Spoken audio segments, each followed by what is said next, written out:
तो अभी हम घर से निकले हैं ग्रॉसरी शॉपिंग करने के लिए और अभी इस वक्त टाइम हो रहा है 3:30 पौने 4 जैसा। तो हम लोग डी मार्ट जा रहे थे। डी मार्ट आए, यहाँ पे इमशा को ठंडी ठंडी हवा बहुत अच्छी लग रही थी, आ रही थी जा रही थी। सबकी शॉपिंग, ग्रॉसरी शॉपिंग रमज़ान से पहले होती है और यहाँ मेरी रमज़ान में हो रही थी।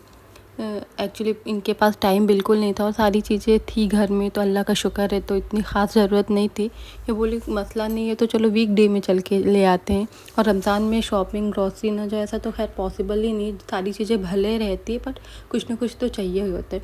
यहाँ इमशा का दिल अब टॉय से हट गया था, अब वो ज्वेलरी सेक्शन में आ गई थी। बोली मम्मा मैं टॉय नहीं लूँगी, मैं ज्वेलरी ले लूँगी, मैं ये थोड़ा चेक करके देखूँ टाइट तो नहीं है, लूज़ तो नहीं है, मेरे बाल में आ तो जाएगा। तब तक उसको याद आता है अरे मेरे पापा कहाँ हैं। दौड़ के वो इनके पास जाती है और यहाँ वो हमसे करी मम्मा नीचे चल के मुझे आइसक्रीम दिलाना, ठीक है ओके। हम बोले ठीक है। फटाफट से हम लोग यहाँ पे बिलिंग करा के बाहर आ जाते और इमशा आइसक्रीम लेती है, वो भी मैंगो वाला, मैंगो डॉली कर, हाँ मैंगो डॉली पसंद आता है। वो फ़ोटो देखती है वहाँ पे तो उसको वही खाने का मन होता है। अब यहाँ पे उसे मना हो रहा है कि मत लो, तुम नहीं खाओगी, या तो उससे वैनिला फ्लेवर चाहिए होता है या चॉकलेट फ्लेवर, पर वो ले लेती है।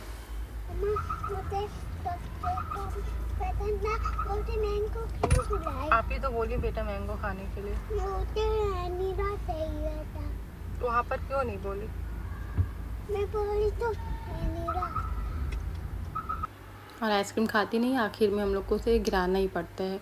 फिर हम लोग आ गए थे यहाँ पे प्लांट लेने। कब से मतलब बहुत टाइम से मेरा मन हो रहा था कि एक मनी प्लांट का पेड़ लेके लगाएं गैलरी में, अच्छा लगता है ऐसे लतर की तरह चढ़ता उड़ता है, पर टाइम ही नहीं मिलता था कि ले, निकलना ही नहीं होता था। निकलना होता था पर दूसरी चीज़ों के लिए।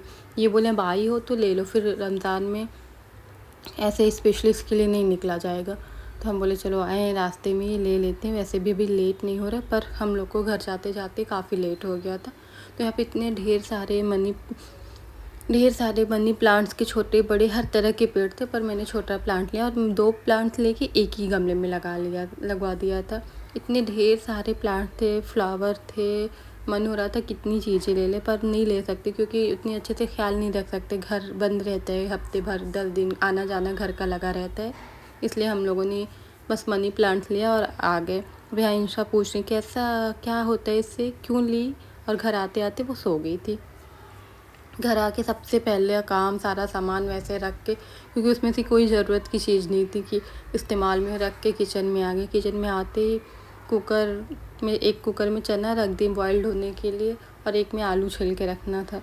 अभी जिस कुकर में चना रखे उसका प्रेशर बन ही नहीं रहा था, तो उसको फटाफट से पहले रखा गया उसमें फ्रिज में कि फट से फ्रीज़र में डाला कि हो जाए, और यहाँ पे उसको ढक के रख दिया। अब यहाँ आलू तो हम छिल के बॉईल करने के लिए रख रहे, लेकिन अभी मेरे दिमाग में बिल्कुल भी नहीं है कि क्या बनाना है, बस रख दिए और रख तो दिए आलू। उसकी सीटी चेक नहीं की कि वो सही है कि नहीं, प्रेशर ही नहीं बन रहा था क्योंकि सीटी अच्छे से फिट नहीं थी, वो ऊपर थी।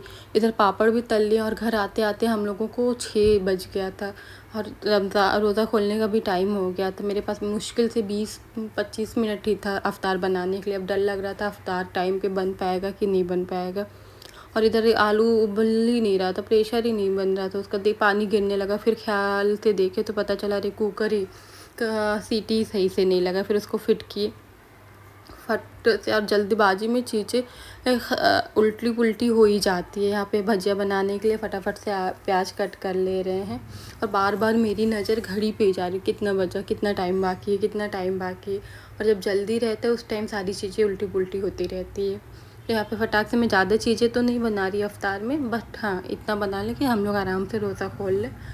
यहाँ भजिया बनाने की तैयारी करें, धनिया पत्ती, मिर्ची, पालक, सारी चीज़ें फटाफट कट करके डाल देते हैं। इस टाइम बहुत तेज़ से याद आती है घर की, क्योंकि घर रहो तो मिलके सारा काम हो जाता है फटाफट, मम्मा हम दोनों लोग मिलके कर लेते हैं। और जहन में सारी चीज़ें, किसी चीज़ में नमक डालना तो ना भूल जाए, सारी चीज़ें सामने निकाल के रख ले रहे हैं कि कुछ भूले ना, क्योंकि फिर वो अफ्तार के टाइम टेस्ट नहीं आता तो मज़ा नहीं आता है अफ्तार करने में।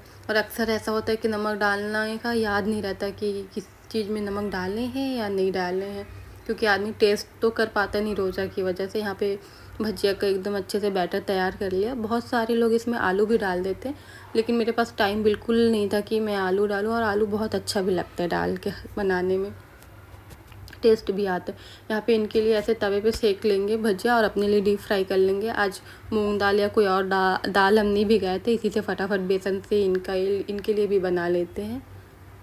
और यहाँ पे चना बॉइल्ड हो गया था, आलू बॉइल्ड हो गया, तब समझ में नहीं आ रहा था आलू का क्या बनाए।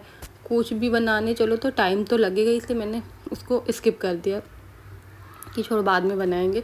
यहाँ चना बॉइल्ड हो गया था और चने की दाल भी ये भीग गई, अच्छे से हो गई थी। आके हम भिगाए, फिर भी थोड़ा बहुत सा था, लेकिन चलेगा इतना खाने में।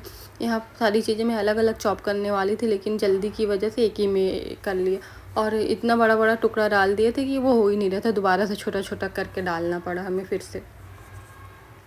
यहाँ पे चना बन गया, इसमें नींबू, धनिया पत्ती, नमक सब कुछ डाल दिए। साथ साथ दिमाग में एक चीज़ चल रही कि अभी चटनी बाकी है, चटनी बनाना है। दिमाग एकदम अच्छे से हमें याद था कि चटनी बनाना है, चटनी बनाना है। इसका काम हो गया तो फटाफट से सारा अफ्तार लगा के साथ में साथ दस्तरखान पे भी रखते चल रहे थे। यहाँ पे भजिया वगैरह तैयार हो गया, फ्रूट्स कट कर लिए।